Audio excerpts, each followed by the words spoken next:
Afternoon, everyone, and happy Friday on this absolutely beautiful spring day. We are so glad you could join us for this month's Fireside Chat. I'm Lisa Stearns. I'm here with Dr. Tim Cross, our Senior Vice President, and we'll be updating you again today on COVID-19 cases within the university, the institute, and across the state. And we have a special guest who will be giving us even some more insight on the pandemic. But first, a few reminders. Remember to keep your audio muted so everyone can hear the conversation. Use the chat function on Zoom to ask any questions. You can publicly post your question in chat, or you can send it privately to me. And of course, a recording of this session will be made and posted to the UTIA coronavirus website. You can find the link on our homepage at utia.tennessee.edu. So welcome, Tim. How does the case count currently look for the university and the institute? Thanks, Lisa. Good to see everyone once again. Welcome back, and hope everyone is doing well. We've got, I think, some really good news from the institute to share today, and really looking forward to our special guest that's with us too. A couple of things before I get too wound up here. I usually stick to the script pretty well, but many of you know we're going to be awarding Bill Dance an honorary doctorate in just a few weeks during commencement. And I thought you might like to see or hear actually a song that was just released about Mr. Dance. And if you were with us earlier in the year, you recall hearing some of Bill's stories about his fishing and his experience with UTIA athletics and so forth. So, we think about COVID most of the time, but I wanted to let you know we have a few other interests too. For those country music fans out there, check out Luke Bryan's new release. So now let me get about our business here today, and I'm going to be very brief in sharing just a quick update on our COVID data from a university perspective, because I know we've got a real expert to join us and give you a much better overview of a statewide perspective. So let's run through the slides that I've been sharing with you every week. And as you can see, we're down at a very, very low level throughout the time period reflected here in terms of our weekly data. And as of today, university-wide, we had 1 employee and 42 students that had active positive case status. So a very low number, and that's great news. And university-wide also, we had 15 employees that were quarantined and 134 students. And again, looking across all the way back to almost not quite a year ago at this time, we're at numbers that are very low and the lowest we've seen. So that's great news. Here in the Institute of Agriculture, I did just learn a little while ago, we actually have 1 positive case right now among employees. So I apologize, my chart I did early this morning when I had a chance. I did not update it, but for today we have one positive case among employees. And as you can see, we went 3 straight weeks with no positive cases, and as of today, just 1 to report.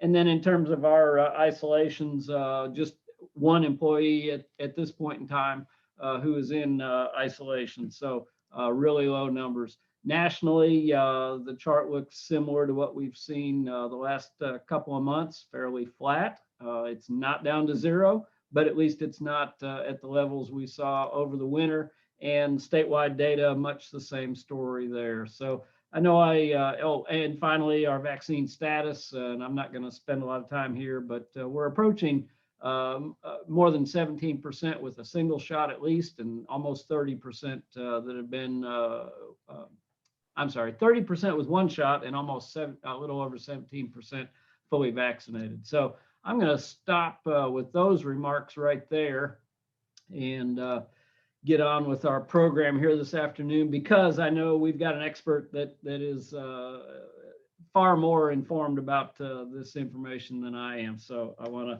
be sure we've got a chance to hear fully from our guest today. Yes, and so as you mentioned, she is certainly an expert and can give us more context on how the state continues to handle the pandemic. So I'll let you introduce her.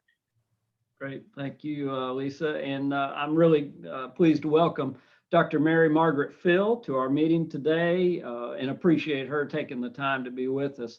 Dr. Fill is the Deputy State Epidemiologist for Tennessee, and she's served in the Department of Health since 2017. She got her MD from Mercer University, and she is board certified in both pediatrics and internal medicine. I've gotten to know Dr. Fill from participating in Commissioner Charlie Hatcher's periodic ag industry partner meetings that have taken place throughout the pandemic, weekly or bi-weekly at first, and I think more of a monthly event these days. But throughout that whole time period, she's really done a great job of presenting information about the pandemic to that group. And honestly, I've stolen some of her information and shared it with you during my fireside chat. So I thought, you know, we ought to really hear directly from Dr. Fill. And so I invited her to join us, and she happily accepted that. So Dr. Fill, welcome. Thanks very much for joining us, and we look forward to your remarks. Well, thank you so much for having me. It's always a pleasure to get to speak to new groups. And I have to say, you know, so you mentioned I've been with the department since 2017. I first joined the department in about 2015. I was an epidemic intelligence service officer assigned to the Department of Health, and then have worked with the state since then.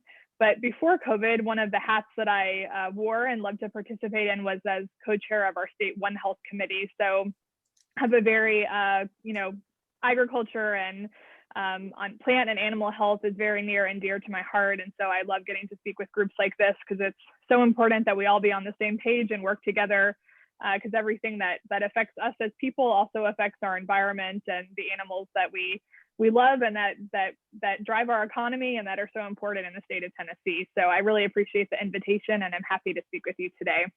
Well, let me share my slides here and make sure that this will work. Let's see, can you see that okay?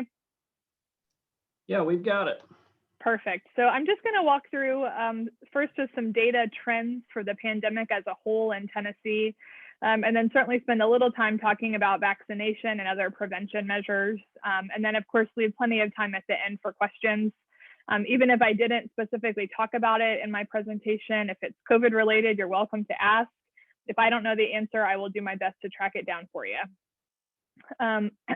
So to start with, you know, we've been obviously tracking a lot of different metrics since the big pandemic began, now over a year ago. But really, we whittled down our core metrics into these three main buckets. The first are symptoms, the second being our case counts, and then the third being hospitalizations. And these were originally proposed in the reopening guidance from the federal government back in last March or April. But I do think they're really helpful and some of the most reliable metrics to look at the impact that this disease is having on our hospitals and our communities and other groups across the state. So we'll start with that symptom data. And the main system that we use to track symptoms is something called Syndromic Surveillance. This actually uses emergency department data. We get pretty real-time data from about 100 hospital emergency departments across the state. They send us information on patients seen in the hospital and the ER with their symptom information, their basic demographics, and their discharge diagnoses. But it's otherwise de-identified. We don't know their name or their date of birth or their address. And the idea is that we can track a whole host of different syndromes and symptoms. This was originally established shortly after 9/11, looking for you know, concerns about bioterror attacks and other things like that. And the system has really grown since then nationally to be a non-specific but more real-time indicator of disease trends in the population than some of our more traditional surveillance data. So for COVID, we've really looked at two specific syndromes. The first is influenza-like illness, since COVID-19 can look similar to flu in some ways.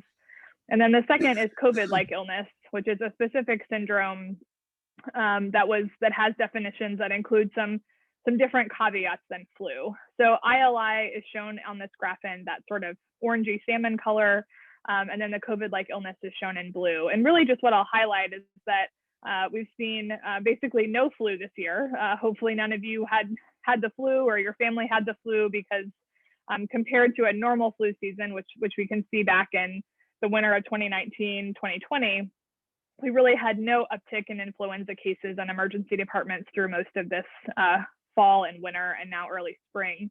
But this blue COVID-like illness line really does mirror our case trends over time. And again, these are people seeking care in emergency departments with symptoms and a history that seems consistent with COVID-19. So most recently, it's been at very low levels. We have seen a slight blip recently, which I'll show you is fairly commiserate with what we're seeing in hospitalizations, but nothing that is overly alarming or concerning. So the next really important data point is, of course, just our count of cases. This is people that have confirmed or probable COVID-19 infection. The vast majority of those have a positive diagnostic test for COVID-19, either a molecular test like PCR or an antigen test. So we're now approaching 121,000 cases of COVID-19 in Tennessee. This graph looks at the number of cases diagnosed by week. And so really just what I'll highlight is, again, the big surge in cases that we saw in the late fall and early winter. And then really most recently, we have seen a really remarkable plateau and really stable case levels for gosh, almost going on 7 or 8 weeks now. This last bar that's a bit lower is the week that we're in the middle of. So that's part of why that number seems low. I expect that it will probably catch up to be stable compared to the weeks prior once we get to the end of the week, which ends this Saturday. And then it's really important whenever we talk about cases to also talk about that in the context of testing, because our case definition or criteria for diagnosing someone with COVID-19 requires, in the vast majority of circumstances, for them to have been diagnosed with COVID and have had a test for COVID. Then the amount of testing that's happening is also relevant to consider. So it's fairly remarkable to realize that since the beginning of the pandemic, we've had over 7.3 million COVID-19 or SARS-CoV-2 PCR test results reported to us in Tennessee. That's obviously over 1 test per Tennessean, and many people have been tested multiple times. So this graph just looks at the 7-day average of testing throughout the course of the pandemic. And I think the things to note are, it took us a while to get up to speed with testing. You may recall back in the beginning of the pandemic, testing capacity was very limited, and there weren't very many places where you could get tested for COVID. That's certainly not the case anymore. We saw that testing really ramped up and reached kind of its peak during the summertime, fall, and then the wintertime surge in cases, where we were routinely averaging 25, 30,000 plus tests being reported on a daily basis. We have seen a decline recently in testing. This is not unique to Tennessee and is a national trend. This really big dip was associated with the winter storm in early February, which is not surprising since most people were, in much of the state, were home. But after that, we didn't really see a rebound to the level that we had been previously. We're now averaging about 13 or 14,000 tests a day. And so, while that's down, it's I think just an important context to have in mind as we look at the amount of cases that are being diagnosed. And then the other piece to that sort of big equation is the percent of our PCR tests that are positive. When we do less testing, we realize that we might be biasing ourselves toward more sick people only seeking care. There's obviously a lot of screening testing that's happened. If any of you have had a surgery or a medical procedure, you know that almost all hospitals require testing regardless of symptoms prior to some sort of procedure or inpatient stay. But aside from that, we realize that fewer people with mild symptoms or with no symptoms who may have had an exposure may be seeking testing as frequently as they were before. And so, we watch this percent positivity. And if it starts to go up markedly, that's really an indicator to us that we're missing a big chunk of those people that have mild symptoms or no symptoms yet who are cases. We don't really see that that's the case in Tennessee right now. Our percent positivity is hovering right around 7%, 6.6% over the last week. You can see it's really been kind of a sawtooth up and down over the last month or two, as we've had some days that were higher and some that were lower. But in general, the vast majority of days since the end of January have been below that 10% threshold, which is the goal. Although we haven't quite gotten to the below 5% threshold, which is really where we would like to be. So again, just when we look at case counts, it's important to consider that in the context of the testing that's happening, and also the percent of those tests that are positive, which really helps illustrate the whole picture of disease transmission in the state. I do think it's important to also just share the amount of antigen testing that's happening. In Tennessee, we've kept PCR and antigen testing reporting very separate. These tests obviously both look for pieces of viral particles. They both require nose swabs or a throat swab or spit, but for the majority of the time, it's a nasal swab. PCR testing is far more sensitive than antigen testing because it has an amplification step. So it's looking for, the test is looking for pieces of the virus's genetic code that are unique to SARS-CoV-2, but it takes the first, or one of the first steps of that laboratory process is actually duplicating any of those genetic sequences that may be there so that it can find that needle in a haystack and find that SARS-CoV-2 specific sequence if it's there. Antigen testing doesn't have that amplification step. It just looks at what's there, whatever you captured on the swab. And most of these antigen tests look for the presence of the spike protein on the outside of the SARS-CoV-2 virus that causes most of the immune response. And so for that reason, we didn't want to lump those results and percent positivity data together because these are very different tests. But there is a lot of antigen testing happening in Tennessee. It is still a appropriate and good test to use. You just have to recognize that it's not quite as sensitive.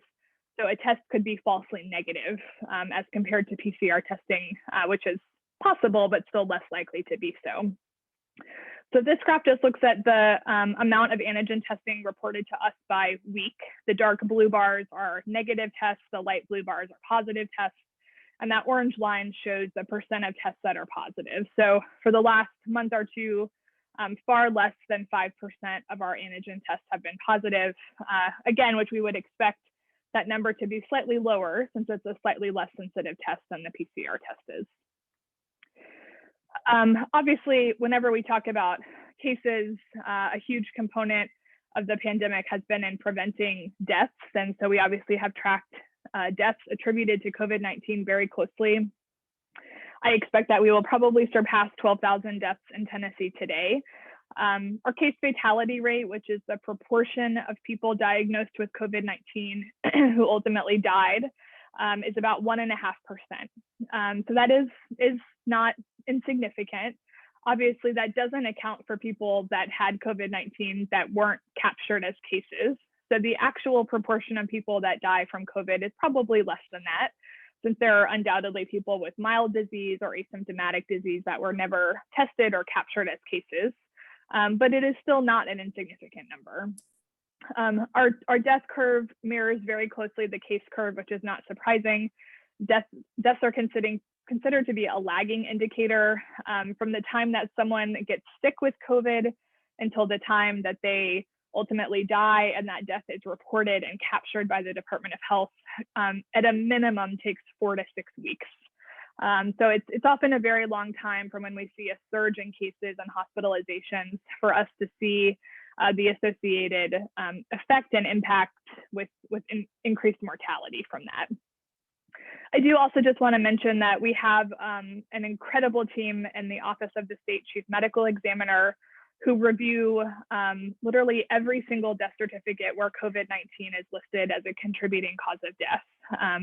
There have been a lot of misconceptions about deaths attributed to COVID throughout the pandemic. And I just want to reassure that, if someone is in a car accident and happened to test positive for COVID yesterday, and they died due to the trauma of the car accident, that's not counted as a COVID death. It's truly people that have, respiratory failure, who have sepsis, who have heart attacks or blood clots or some of the other sequelae that we see from COVID that are attributed, at least in part, to that infection. The question we sort of ask at the root is, if they had not had COVID-19 infection, would they have died? And if the answer to that is no, then let me make sure I say it correctly. If the answer to that is that they would not have died, then we think that COVID contributed to that death, and therefore they are counted in this tally. So I just want to clarify some of the concerns and misconceptions that we've heard about death reporting. So the last bucket of data that we've, of course, watched very closely, if you think all the way back to March and April, when we talk about flattening the curve, the goal was really about our healthcare system capacity. And so tracking the number of patients hospitalized with COVID has been of the utmost importance to us in Tennessee, to every state, and to the federal government since last March, really. In Tennessee, we are a little bit unique in that we have had a long-standing system to track healthcare resources. It's called the Healthcare Resource Tracking System, or HERTS. It was established in 2006. And historically, hospitals use it to communicate to one another. So for example, into first responders and to community partners. So if a large trauma center had their MRI machine go down, they can send out an alert through HERTS. EMS and first responders will stop transporting patients that might need MRI to that hospital. It lets other hospitals nearby know that patients might have to be transferred if they need that particular test or level of care. Actually, just this morning, we got an alert that a hospital in Tennessee lost water pressure and lost water for a period of hours. So it's a very effective tool, and we've relied on it very heavily during COVID to track a number of metrics, including the number of available beds by different categories, the number of ventilators, the amount of personal protective equipment that hospitals had available to them, and then, of course, the number of admitted COVID patients, both on the floor and the ICU, on ventilators, that were newly admitted or whom they just had a test taken, but were waiting on a result to come back. And so this is that curve of COVID hospitalizations over time. It also looks similar to the case curve in shape. The black line is the total number of COVID hospitalizations. The red line is the number of ICU patients. The blue line is the number of ventilated patients, and the yellow line is newly admitted patients with COVID. So we have seen a slight uptick in hospitalizations in the last month or so. That's been largely in the Middle Tennessee area, although some increase in Northeast and Eastern Tennessee as well. Again, not nearly to the level that we were in the wintertime surge or even last summer. Here, looking at where we were in July, but it's something that we, of course, track very closely. I think this number, the percent of all hospitalized patients that have COVID, is helpful. So right now we're right at about 7%. But to provide you some comparison, in a really, really bad flu season, when a lot of patients are admitted with influenza and complications from flu, we typically don't get above about 6% of hospitalized patients that have flu. So that gives you just a little bit of context as to how this compares to the seasonal flu, even in a bad year. So I can't talk about COVID without talking about primary prevention measures. I know we are all so tired of talking about social distancing and masking and hand hygiene and cough etiquette and all of those things. But the reality is that we talk about them a lot because they are effective and they work. I think this model that many of you may have seen online is really a wonderful example. It mirrors the sort of Swiss cheese defense that we talk about in medicine and quality improvement. We use similar models, noting that almost every measure that we put in place for prevention, be it for COVID infection or to prevent a medical error or whatever it may be, has some gaps. Very few things are silver bullets and are completely or 100% effective. And even if you have multiple measures in place, occasionally you can get unlucky and those gaps can line up and allow an error to still happen or allow, in this case, an infection to still happen. But when you put enough of those measures in place together, just by sheer probability and the cumulative effectiveness of all of those measures taken together, you near 100% in effectiveness. And that's really the goal here. So we know if people stay home and they're sick, if they wash their hands frequently, if they wear a face covering or mask, especially one that's shown to be more effective, if they practice physical distancing, especially in crowded indoor spaces, that all of those things taken together are exceedingly effective at reducing the risk of transmission. But especially when you add in people abiding by quarantine and isolation recommendations, now with people getting vaccinated, with people participating in contact tracing, when we do all of these things collectively together, both our sort of personal individual part and then our community part, we really can drive down the rate of transmission to near nothing. But it does take effort from everyone in the community for those measures to be the most effective, because there's only so much that we can each do as individuals. So I want to shift to then talk a bit about vaccination. Dr. Cross shared the updated vaccine data, and I'll show a similar slide, but it's been a really exciting time to be in public health and medicine. If you think back to last spring, I think the best estimates coming from the federal government were maybe 18 months or so for a vaccine. I've had the good fortune of participating, I guess, in many national pandemic tabletop exercises, and typically the timeline that we quote in those exercises is 18 to 24 months for the development of a vaccine.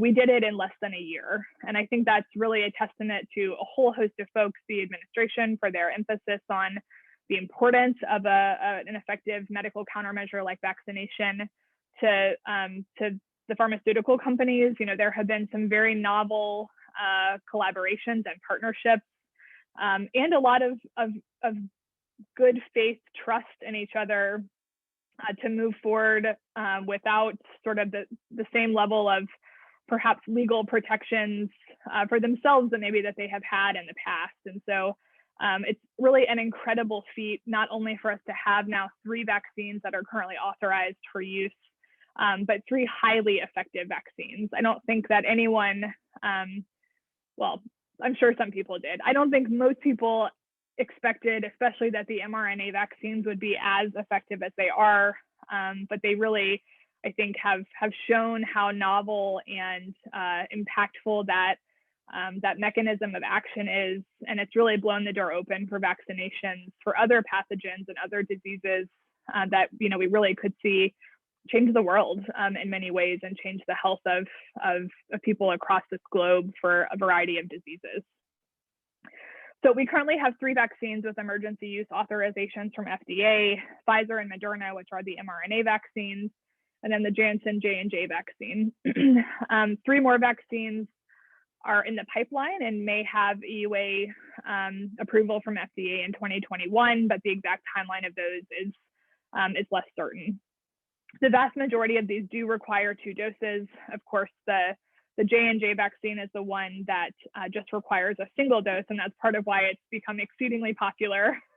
I don't think anyone likes to get a shot, and so to the degree that people can limit the number of pokes required, I think they've shown that they're excited to do that.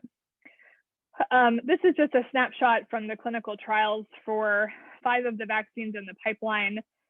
The top 2 and then the bottom row on this table are those that are currently on the market. And really just what I'll highlight is that of the 40,000-ish people that received vaccine in these 3 trials, 0 required COVID hospitalization for COVID, and 0 died from COVID. So, of course, we all want to drive down transmission in our communities. We want to prevent infection altogether. But at the end of the day, the ultimate goal is really to prevent hospitalizations and deaths, and these vaccines are highly effective at doing that.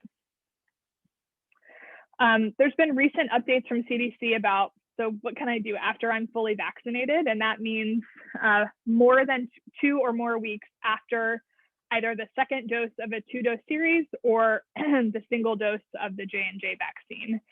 We now recognize that these vaccines likely provide protection, not just against symptomatic infection, which was the primary endpoint in most of the phase 3 clinical trials, but also against asymptomatic infection or transmission without infectious symptoms. So CDC acknowledges that you can visit inside a home or private setting without a mask with other fully vaccinated people, visit in a home or private setting without a mask in a household of unvaccinated people who are not at risk for severe illness, travel domestically without a pre or post travel test, travel domestically without quarantining, travel internationally without prior testing before travel, depending on your destination, because many international countries do still require testing, and travel internationally without quarantining after travel. So I think, we've shown that, there's a lot of benefit to vaccination, and it starts to sort of reopen the world and even just maybe our communities and our lives in some ways that many have not felt safe doing, or really in ways that haven't been recommended for quite some time.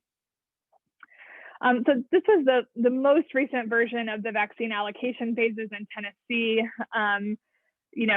These phases were developed after hundreds of hours of deliberation and consultation with experts, largely recognizing that not everyone could be vaccinated at once because of the limited supply. And so we had to draw lines in the sand somewhere. But as you all know, there's been an increasing emphasis on just getting vaccines in the arms of everyone and anyone. And so as of April 5th, all Tennesseans over age 16 are eligible for vaccine. So, that's very much in line with other states. We've seen some of our neighbors or near neighbors, Mississippi and other states, have been wide open for vaccine for a couple of weeks now.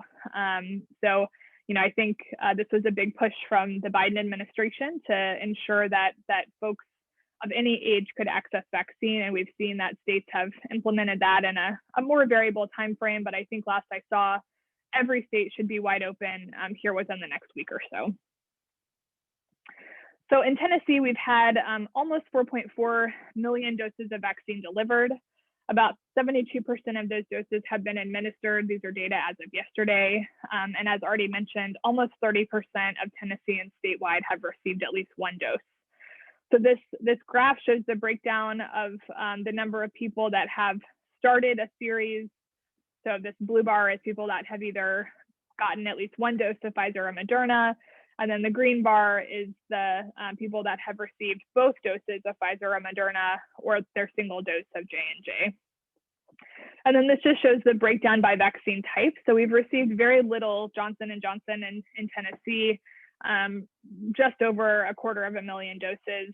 Many of you may have seen there have been some manufacturing challenges. And so I expect that this will remain low-ish for some time as they work through those kinks and work to get back up to speed with being able to produce the maximum amount of doses as they want. So we've received about 2.2 million doses of Pfizer and about 1.9 million doses of Moderna. This is a snapshot of the demographics of those people that have been vaccinated. And again, so even if you're getting the Pfizer or Moderna vaccine, you're only counted in this a single time as one person. But you can see, a big emphasis on older adults. Obviously, we know that older Tennesseans, older Americans, older humans are at the highest risk of hospitalization and death from COVID. And so there's been a huge push to get that population vaccinated. Also, a lot of aggressive outreach to minority communities, to rural communities, to folks who might not have as easy access to healthcare. Some of these are not easy challenges, but there are a lot of groups and stakeholders across the state working to ensure that we get as many people vaccinated as we can. And then the breakdown by sex there in the bottom right. So there are now a lot of different places where you can access vaccine. All of our local health departments continue to offer vaccine on a daily basis. Many hospitals are offering vaccine, of course, to the patients that they normally serve. Community health centers and federally qualified health centers.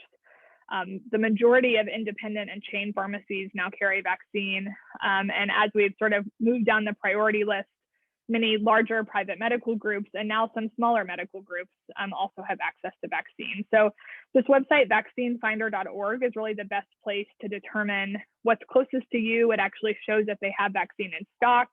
It shows which vaccines they have if you, for whatever reason, have a particular preference for one vaccine or another. And then directs you how to make an appointment depending on whichever system they may use, be it the health department system or the Walmart system or whatnot. And then there's a ton of information on the covid19.tn.gov website. I won't bore you with all of it. Some of it is a little bit irrelevant now. All of our counties are in the same phase.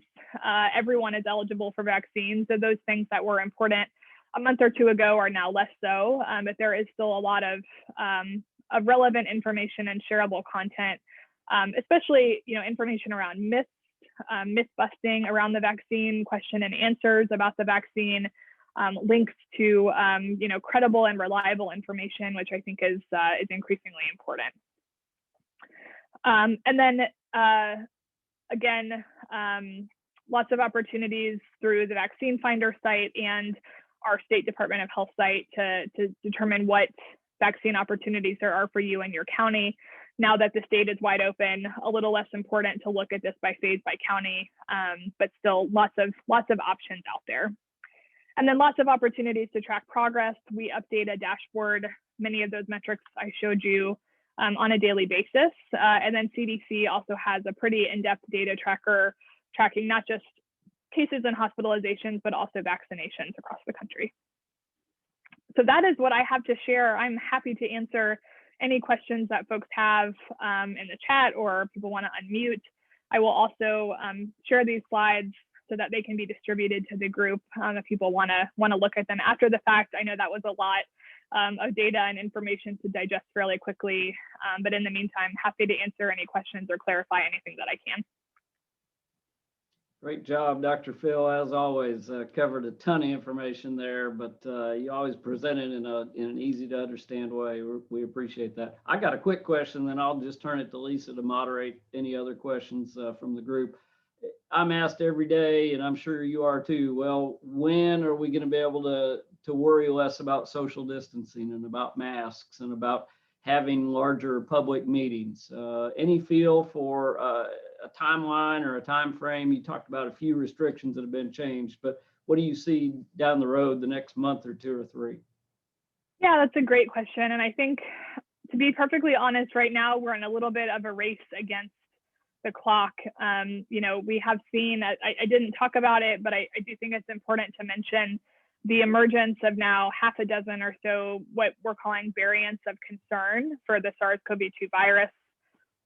It is normal for viruses to mutate, especially as they are spreading rapidly through populations. It's not surprising to anyone that that there are variants and that they acquire some different traits.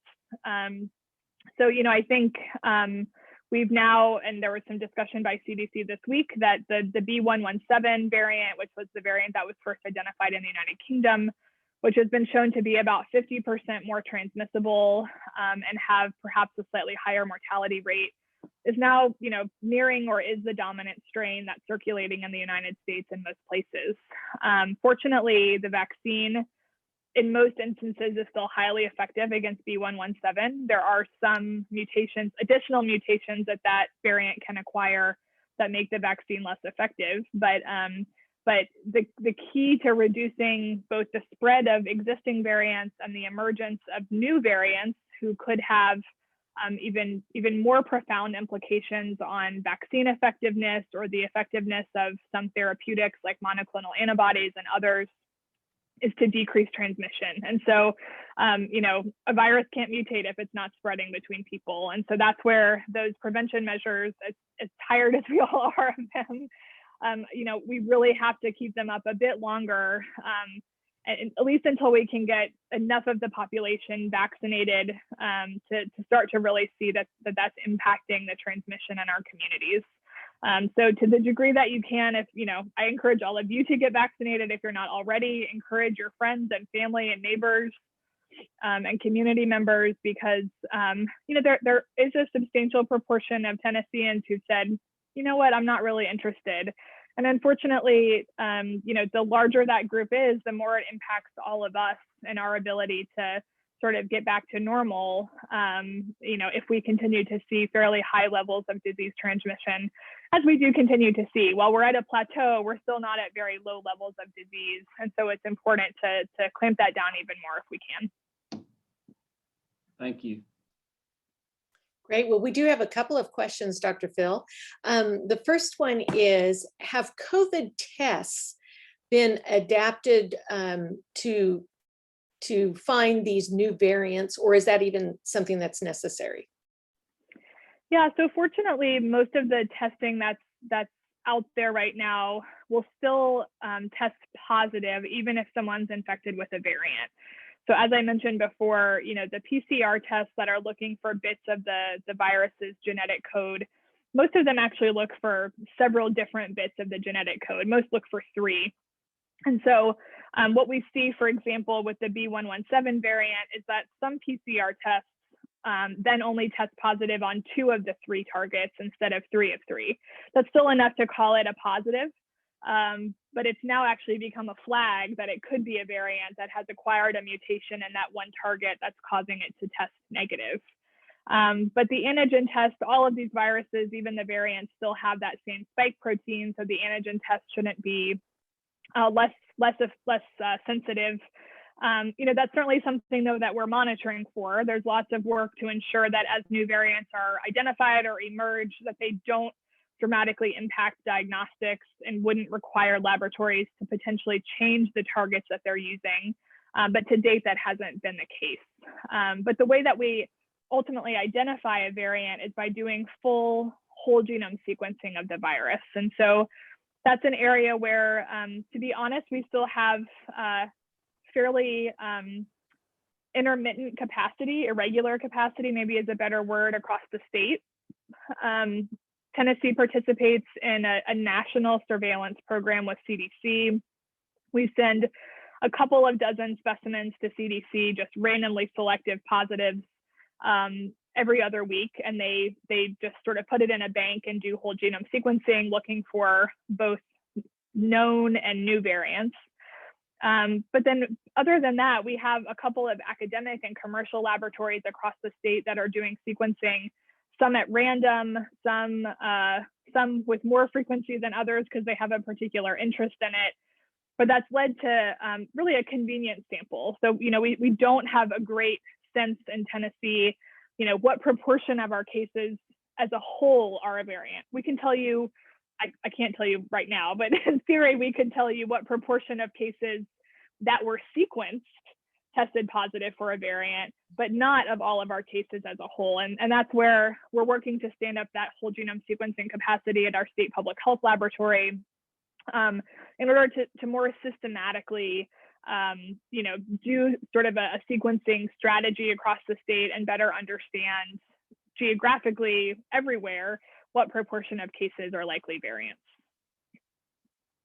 So another question, and forgive me if I don't say this correctly, but the person is asking if you are tracking MIS-C cases related to COVID, and can you share any information related to testing for this? Yeah, so MIS-C it stands for multi-system inflammatory syndrome of children. There's also an MIS-A, the same version or a similar disorder in adults. And it's thought to be, although it's not completely well understood, kind of a dysregulated immune response to the virus after COVID infection. Some of you may have heard of a very uncommon childhood illness called Kawasaki's disease. It's actually a similar presentation. It's a constellation of clinical symptoms, laboratory findings that often demonstrate inflammation across the body, in the liver and the skin and the joints, occasionally in the heart and kidneys and other organs. And so this was first recognized in children, I think, largely because it looks similar to Kawasaki's, and pediatricians are used to diagnosing that. Again, it's not a common disease, but most pediatricians in a children's hospital are familiar with Kawasaki's. And then subsequently, we realized this can also happen, although rarely in adults. So we do track MIS-C cases. I don't know the count right off the top of my head, but I'm happy to send a link in my notes to Dr. Cross after the call, and work closely with all of our academic children's centers in the state to make sure that they're tracking that. There isn't any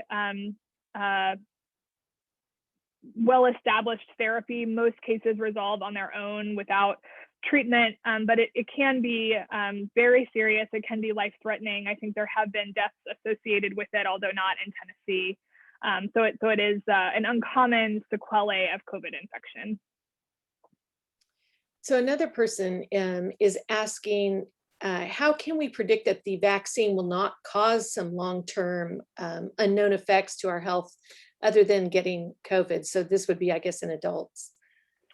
Sure. I mean, I think, we would always love for there to be decades of study of something before it's implemented in the population. But the reality is that the mRNA technology that's used in the Pfizer and Moderna vaccine and the viral replication vector technology used in the J&J vaccine are not new technologies, and they have been studied for a long time. Now, they haven't been used, the mRNA technology has not been used at this scale, but it has been used in people for a variety of trials and studies for many, many years.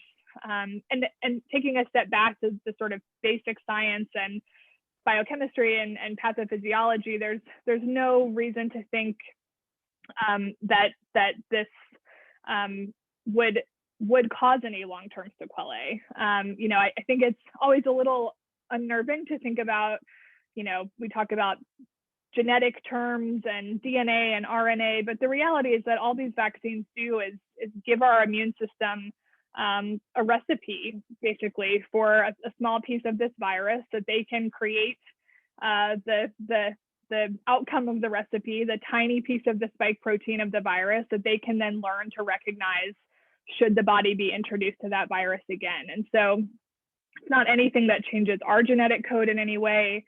Doesn't cause any sort of response or reaction by our immune system that is different than it would to any other pathogen or foreign substance or body that it would be coming across in our day-to-day lives. And so I think if anything, the success of these vaccines has shown that this technology is very safe, and I think will probably be implemented for a variety of diseases in the future. But I do understand people's concerns, and we're always happy to answer whatever questions we have. We don't have a crystal ball, but there are very smart scientists and vaccine experts that created these vaccines, immunology experts, and they're not flippant or quick decisions that are being made. Thousands, millions of hours of effort and work have gone into the development of these vaccines, and they truly are very safe. So this question actually gets a little more specific about the vaccine and asking that, is it true that none of the vaccines have been tested or trialed to see how they affect fertility? I wouldn't say that that's true. So, pregnant women typically aren't included in trials. And I would say in the vast majority of clinical trials for any medicine or vaccine, we don't necessarily do fertility studies as part of that.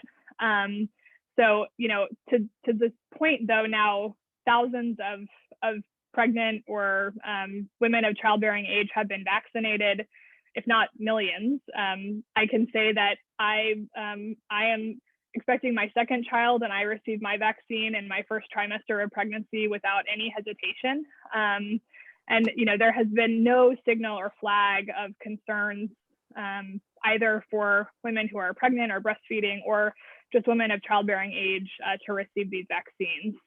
We have a very comprehensive system called the Vaccine Adverse Event Reporting System, or VAERS, that anyone, you, your neighbor, your friend, can report any potential side effect that you might have had after vaccination or concern. And there are dozens, hundreds of people that mine that system for signals or flags of some sort of problem.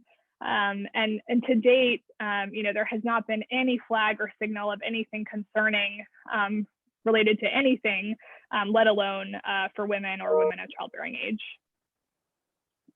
Great. This person says that you showed results of the vaccine trials that no one had been hospitalized or died from COVID after receiving the vaccine.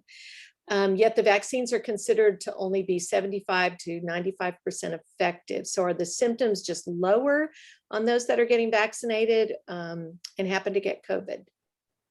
Yeah, so the primary endpoint for most of these phase 3 trials was symptomatic infection. So that means that people enrolled in the trials weren't, routinely tested for COVID every day or every week or every month. They just notified the clinical trial team if they developed any symptoms that could be consistent with COVID infection. And so we know that Pfizer and Moderna were 95% effective at preventing symptomatic infection, and that the Janssen vaccine is about 75% or so. Now that these vaccines have been given in the real world, and we have hundreds of millions of people across the country and globe that have been vaccinated, there's a lot more data on that. And we see that they are not only effective at preventing symptomatic infection, which is, again, just any symptoms, a small cough or a low-grade fever, definitely not to the point of requiring hospitalization, but also seem to be effective at preventing the 30 to 40% of COVID cases that are asymptomatic and don't have any symptoms at all, which was a real I won't say a real concern, but was certainly a question that still existed after the clinical trials, because that wasn't the endpoint that they were studying. So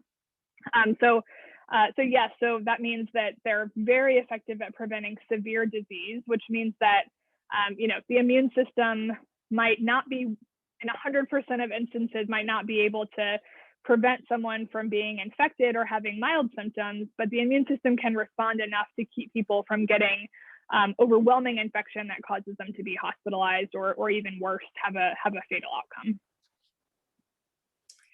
So this person is wondering about a family member who cannot get the vaccine due to a severe allergic reaction to preservatives or fillers. And so what extra measures can these people take? Can they get a vaccine, or should they just take other precautions? I'm sorry, my headphones died. Could you repeat the first part of that? I heard the very end. The first part was, what if a family member or someone is not eligible to get the vaccine because they have severe allergic reactions to preservatives or fillers? Yeah, I mean, I always recommend people talk with their personal doctor. They know your health history best. But the reality is that with any vaccine, we know that there are going to be people in the population who either can't receive it for whatever reason, or who may be in that 5 to 25%, depending on the vaccine, that don't have a robust immune response and are still at risk of infection. And so that's where the rest of us being vaccinated can help protect those people. We talk about this a lot in the pediatric world with, children with cancer, with children getting chemotherapy, can't receive a lot of their childhood immunizations because some of those are live virus vaccines that actually can make you sick if your immune system is weak. But if their family and their community and their school are vaccinated, then there's basically no chance of them being exposed to those viruses in the community. So that's where we can all do our part and protect each other. Us getting vaccinated not only protects us selfishly, but also protects those people in our community who may not be able to be vaccinated for whatever reason. And do you think that these vaccines will become a yearly occurrence, that we need to get them just like we do the flu shot? Yeah, that's a great question. I think the jury is still out on that. There's many teams of people studying that very question. We're getting sort of interval updates now as we get further and further out from the clinical trials. The trial participants will be followed for 2 years after their initial participation at least. And so, we'll have good data from those very controlled and well-tracked groups, but also just from the general population. So, right now we see that there seems to be good, stable immune protection, at least 6 to 8 months out from vaccine. And they're going to keep updating that as we get further and further out. I wouldn't be surprised, just knowing the sort of historical immune response to coronaviruses and what we see for other coronaviruses besides SARS-CoV-2, if some degree of repeat vaccination is necessary. Now, if that's going to be every year or every 2 years, I think that remains to be seen. But I wouldn't I don't think people should be surprised if, 2 years from now we have a combo flu COVID vaccine that we all try to get every winter time versus, just getting the seasonal flu shot. Great. And one last question. This is coming from an extension agent dealing with a number of clientele out in our communities. How do we fight the misinformation and vaccine hesitancy and fear among these folks? Yeah, I think trying to listen and understand what their concerns are really important. A lot of different groups are looking at this and trying to understand. It's not a one size fits all approach. And I actually think, trusted,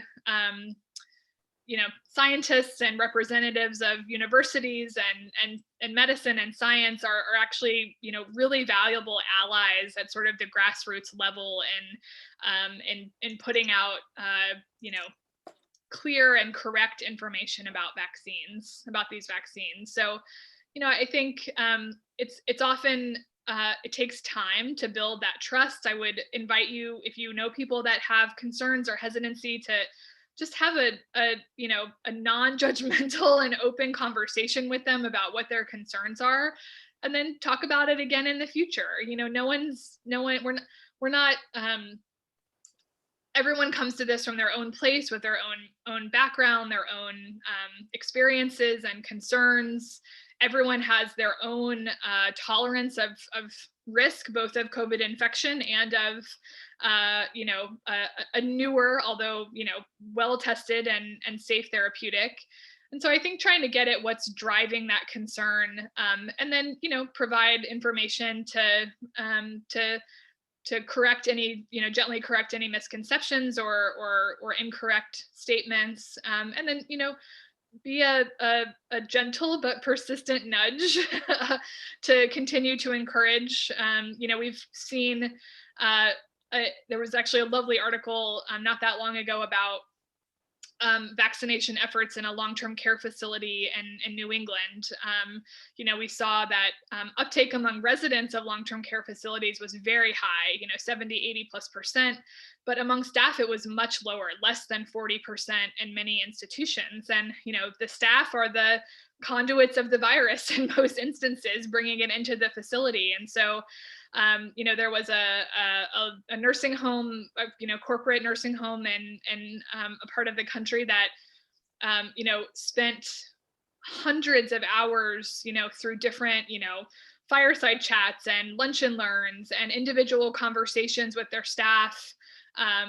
Not always with the big boss, but with, nursing managers and team leads and things, understanding what was driving people's reluctance. And ultimately they were able to get up in their facility to, over 75% of staff that were vaccinated. But it is a sort of case by case, person by person approach. And I would, again, say that all of you are important advocates in that, if you feel comfortable doing so, and I think are really trusted voices in your communities, and ultimately, I think in some instances people don't want to hear from me. They want to hear from their personal physician. They want to hear from their pastor. They want to hear from their trusted family member. And so those folks are just as important as those of us working in public health and medicine in this conversation and this movement as those of us that stereotypically have those conversations are.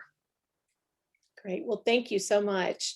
And Tim, would you like to wrap things up? Yeah, I would. And of course, I'm going to begin by thanking Dr. Fill once again. I personally, when I encounter folks say they don't believe they want to get a vaccine and they're worried about it from a safety perspective, I'm just going to tell them Dr. Fill says it's fine, go get it. So that's going to be my strategy going forward. Really appreciate your time with us today here, Dr. Mary-Margaret Fill. We appreciate all the help and support we get through the Department of Health, you and Commissioner Piercy and the whole team over there. It's important to us and the work we do, but it's also important to us as residents of Tennessee, knowing we've got a really good health department that's leading especially at this time. So thanks so much. I'll let you say any final words you might wish. We've worn your headphone batteries out, so I know. You're fine. I think I need a new set. They can't make it through an hour-long call normally anyway, so you're perfectly fine. No, again, just thanks so much for having me, and I'll share my slides and some additional notes that I mentioned with you, Dr. Cross, to be shared with the group. Please don't hesitate to reach out to me or others on our team if we can help in any way. And thank you for all that you guys do. I hope that you all stay safe and healthy and can enjoy some pretty weather this weekend. Great, thanks again. And we'll be sure to post your slides, and we've got a COVID site ourselves where we'll make all that information available. So. Very good. Just a few other quick points and I'll wrap up here. As Dr. Fill mentioned, things are looking better, but we can't abandon all the same practices we've talked about every week for the past 13, 14 months. We do still have to wear our masks when we can't social distance. We do need to stay home when we're not feeling well.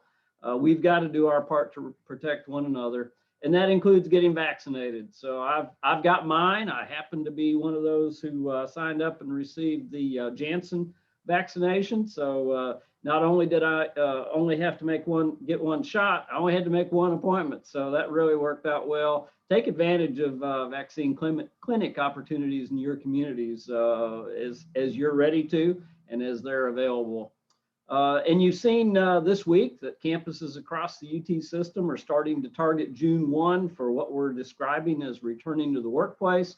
And I want to let you know we're giving a lot of thought about that right now among our leadership team, determining exactly what that means, particularly for our off-campus faculty. And so we're going to be sharing some more information about that in the next few weeks. So we're going to be working closely with all of our supervisors, our deans, directors, and department heads. And we will get back to you and say, all right, here's what we're going to be doing. And certainly we want to be scaling up. We want to have our offices accessible, but we want to do so safely. And we don't want to be contributing to the spikes that some have predicted would come about. So stay tuned. We'll be providing more information, and we're going to do our very best to continue to keep everyone healthy and safe. So I'll stop right there. Thank you again for all that all of you do, and I hope each of you enjoy your weekend. Back to you, Lisa. Yes, and one more thing. Thank you everyone for joining us, and be sure to mark your calendars for a special edition of our Fireside Chat on Friday, April 23rd at 11 a.m. President Randy Boyd will be joining us to share the new UT system values with us in person. And so we'll look forward to seeing you then and hearing from him. One last thing, I wasn't really done. Okay. Joe Cagle has 200 bricks that are cleaned up from the former Ellington Plant Science building. If you took classes in Ellington Plant Science, or that building has special meaning to you and you'd like to have a brick from that building, get a hold of Joe, drop by the warehouse, and get your own personal brick. So I want to make sure and say that. And finally, Dr. Fill, if you're still listening, I noted that you have one child and another on the way. We're going to count on both of them being UT Knoxville students in 14, 16 years, 18 years. We're looking forward to welcome. I will see what I can do. I'm an Ohio State alum and my husband is a Michigan alum, so we'll have a hard time swaying them from the Big Ten, but we'll do our best. If they come here, you won't have any family squabbles about. Yeah, exactly. Sporting event. Exactly. All right. Thanks, everyone. Bye now.